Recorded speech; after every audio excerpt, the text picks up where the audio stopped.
Welcome back to another episode of Out Loud Geek, where we discuss news and views about pop culture, science fiction, fantasy, food, cooking, the outdoors, and more. What's this? Why, it's breaking news right from the donkey cart! What could it possibly be? Oh no, not that! Yes, Disney's Galactic Starcruiser hotel is failing.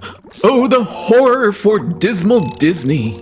It's only been a year since the incredibly overpriced Star Wars Galactic Starcruiser hotel opened at Walt Disney World. And after paying shill media sites to write great reviews and giving free voyages to a number of influencers to say the same glowing scripted things about the hotel, it only ever appealed to a very small number of very hardcore Star Wars fans that, unlike the majority of the fandom, actually liked the sequel trilogy, and unlike the vast majority of people living in the US, they could actually afford the extravagant $4,800 to $6,000 price tag for the privilege of experiencing the immersive hotel. But guess what happened? Just as I and many others predicted even before the hotel opened, it would only be a matter of months before Disney blew through the people who truly wanted to stay there, who also had enough disposable income to do so. In a video that I released on January 21st of this year that I entitled Disney Canceling Star Wars Galactic Starcruiser Voyage Dates / Cast Members Leaving, I talked about how Disney cast members working in the Galactic Starcruiser hotel were either leaving of their own accord, getting laid off, or a combination of the two. In fact, 2 of the former cast members had released what were clearly scripted TikTok videos talking about how much they had enjoyed working on the Galactic Starcruiser, but that they were both leaving. I am leaving the Galactic Starcruiser. I'm officially leaving the Star Wars Galactic Starcruiser.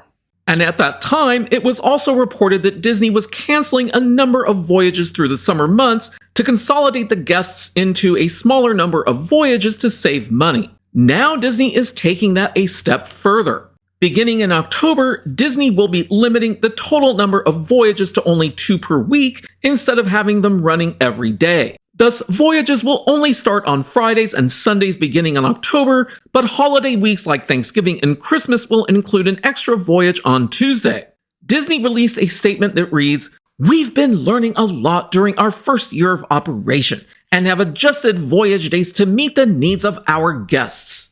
What this statement is actually saying, though, is that guests don't need as many Starcruiser launch dates as they previously had because the demand simply is not there. Gee, how shocking. It now seems that the audience was never going to be as big as Disney wanted to believe. You mean as I and others had warned before the stupid thing ever opened? If the Starcruiser simply doesn't have enough guests to justify running full time, that's not a good sign. Again, just as I and many others warned a long time ago, if the Starcruiser can basically cut 1/3 of its operational time, it can cut more. While this doesn't currently mean that the Starcruiser could shut down entirely anytime soon, it's quite clear that this is a first step in that direction if this change doesn't improve Disney's bottom line. Here's what I'm going to say. Disney will likely run the Galactic Starcruiser with this reduced schedule going into March of next year.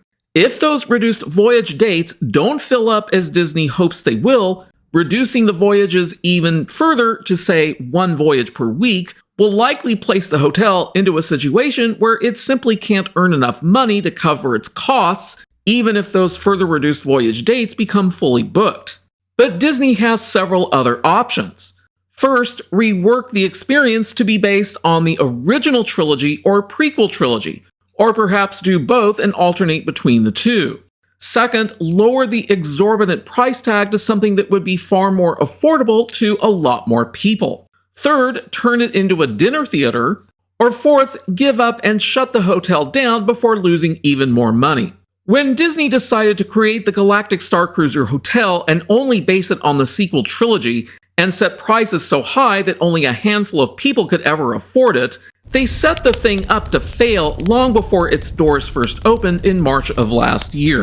And it's taken Disney nearly a year to begin to accept that fact. Now they have a choice. Either change it sufficiently to attract more guests or close it. Right now, they don't want to change it because they clearly don't want to pour even more money into it. And if it doesn't show any signs of financial improvement a year from now, then it probably will be shut down for good at that time. Thanks for watching today, and a huge thanks to everyone who has subscribed to our channel. We appreciate your support. If you enjoyed this video, please press the like button, and please feel free to share a comment. If you'd like to see more of our videos in the future and help support this channel, please press the red subscribe button, and please press the bell to receive notifications for new content. You can also find us on Facebook and Twitter by clicking on the links in the description. Until next time, this is Out Loud Geek.